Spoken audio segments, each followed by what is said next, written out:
นิทานเรื่องนางไก่แก้ว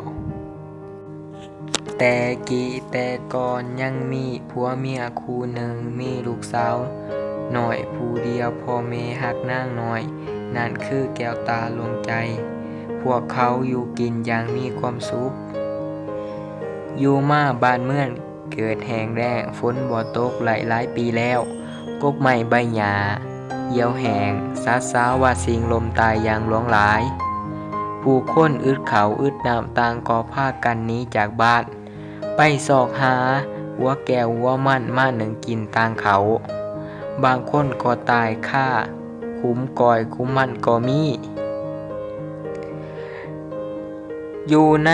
ห้วยห้องคลองบึงก็บ่มีน้ำพ่อยอดน้ำห้วยใหญ่ที่เคยไหลมาแต่ผู้ก็แห้งเห็นแต่ดินแตกเหิบชาวบ้านทั้งหลายไหลพากันเดินทางไปตามสายห้วยนั้นเพื่อสอกหาน้ำเมื่อเห็นชาวบ้านพากันแห่ไปสอกน้ำผัวเมียคู่นั้นจึงร่วมกันว่าเฮาต้องไปสอกหาน้ำพวกชาวบ้านบางเทื่ออาจจะไหลน้ำมาให้ลูกเฮาลืมบ่หลังนั้นพวกเฮาก็จะตายผัวเมียคู่นั้นไล่หางเอาเครื่องอยู่ของกินและอูบเอาลูกน้อยแล้วก็ออกเดินทางไปนำขบวนชาวบ้านพวกเขาเดินทางไปหลายวันเครื่องของที่เกียมไปกินน้ำทางก็หมดผู้เป็นผัวจึงเว้าต่อเมียว่าพวกเฮาจำเป็นต้องไล่ปลาลูกเฮาไว้ในกลางป่านี้ถ้าจะเอาไปพวกเฮาก็บ่มีเหือมีแห้งเจริญทางต่อไปและจะบ่ไหลนำมาให้ลูกเฮากินเมื่อผัวเว้าแนวนั้นผู้เป็นเมียก็เห็นดีนำพวกเขาพากันปลุกตูบน้อยแล้วเอาลูกสาวป้าไว้ในตูบนั้นพร้อมทั้งเอาไข่ดิบยัดใส่กำมือลูกสาวและปั่นเขาปั่นหนึ่งก่อนจากไปนั้นแม่เลยบอกต่อลูกน้อยว่าลูกหักของแม่ลูกจงคอยถาพ่อแม่อยู่นี่เด้อเว้าแล้วพวกเขาก็จากไปนางน้อยคอยถาพ่อแม่บ่เห็นมานางไหลแต่ห้องไห้บ่กินข้าวกินน้ำอยู่ต่อมาหลายมื้อหลายวันไข่ไก่ที่นางกำอยู่ในมือนั้นก็บ่ออกมาเป็นไก่ผู้น้อยตัวหนึ่งแต่ละมื้อนางน้อยไหลเอาเขาที่พ่อแม่นางป้าไว้ให้นั้นเพี้ยนเดียงไก่จนน้อยแต่น้อยจนใหญ่นางไหลสอนให้มันเฮียนปากเว้าคือคนเมื่อไก่ผู้นั้นใหญ่ขึ้นมามันก็สามารถเว้าร่วมกับนางไหลอย่างคล่องแคล่วและนางก็มีเพื่อนเว้าจานํมีมื้อหนึ่งไก่ผู้โอกถามนางว่านางเอ้ยเจ้าเป็นหยังคือมาโศกเศร้างอมเหงาแท้นางน้อยบอกว่าข้อยคิดฮอดพ่อแม่ของข้อยหลายและนางก็เล่าสู่ไก่โอกฟังว่าพ่อแม่ของข้อยไปสอกหาน้ำในป่าแดนไกลป่านนี้ก็ยังบ่ทันกลับมาไก่ผู้โอกเห็นนางโศกเศร้าก็อีดูสงสารเพื่อต่อบุญแทนคุณที่นางไหลเดียง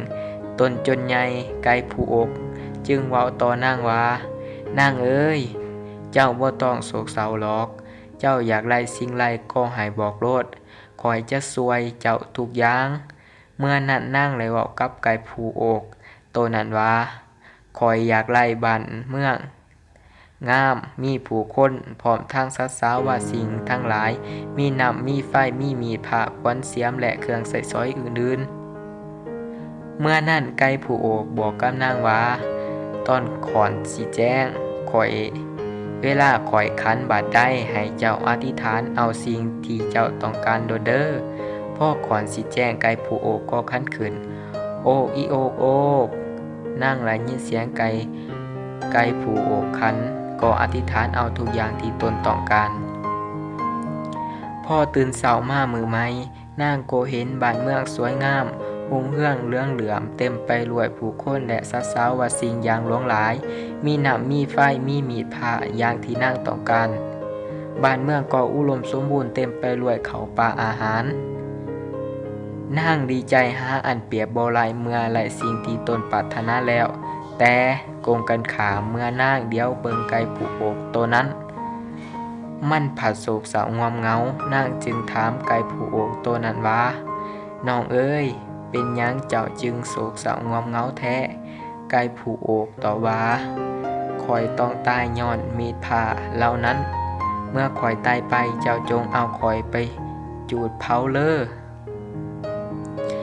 อยู่มาไก่ผูกนั่นก็ตายนางจึงเอา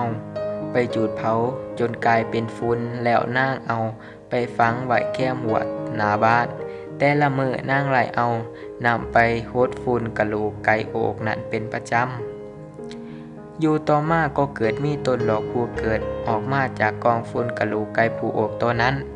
นางไหลบุรบัตรักษาและทนุถนอมโหดน้ำทุกมื้อเมื่อต้นดอกพูพุดใหญ่ขึ้นมาก็ออกหลอกและมีหลอกเดียวเป็นสีขาวและใหญ่ผิดปกติหลอกพูดเบ่งบานและทรงกลิ่นหอมหวนไปทั่วเมืองเมื่อหลอกพูดบานเต็มกำหนดแล้วนั่งแล้วก็ลนลงนั่งจึงเก็บเอาเมื่อไว้หาดผ้าถึงหัวที่นอนของตนแต่ละเมื่อนั่งและเอาหลอกไม้ทุบเทียนบูชาบ่ไหลขาดตบมากลางคืนมือหนึ่งและมีทรายหุบงามออกมาจากหลอกพุดนั้นแล้วเว้ากับนางว่าทั้งสองเกิดความหักใคร่กันต่อมาพวกเขาก็แต่งงานเป็นผัวเมียอยู่รวมกันอย่างมีความสุขและปกครองเมืองนั้นสืบต่อมาจบบริบูรณ์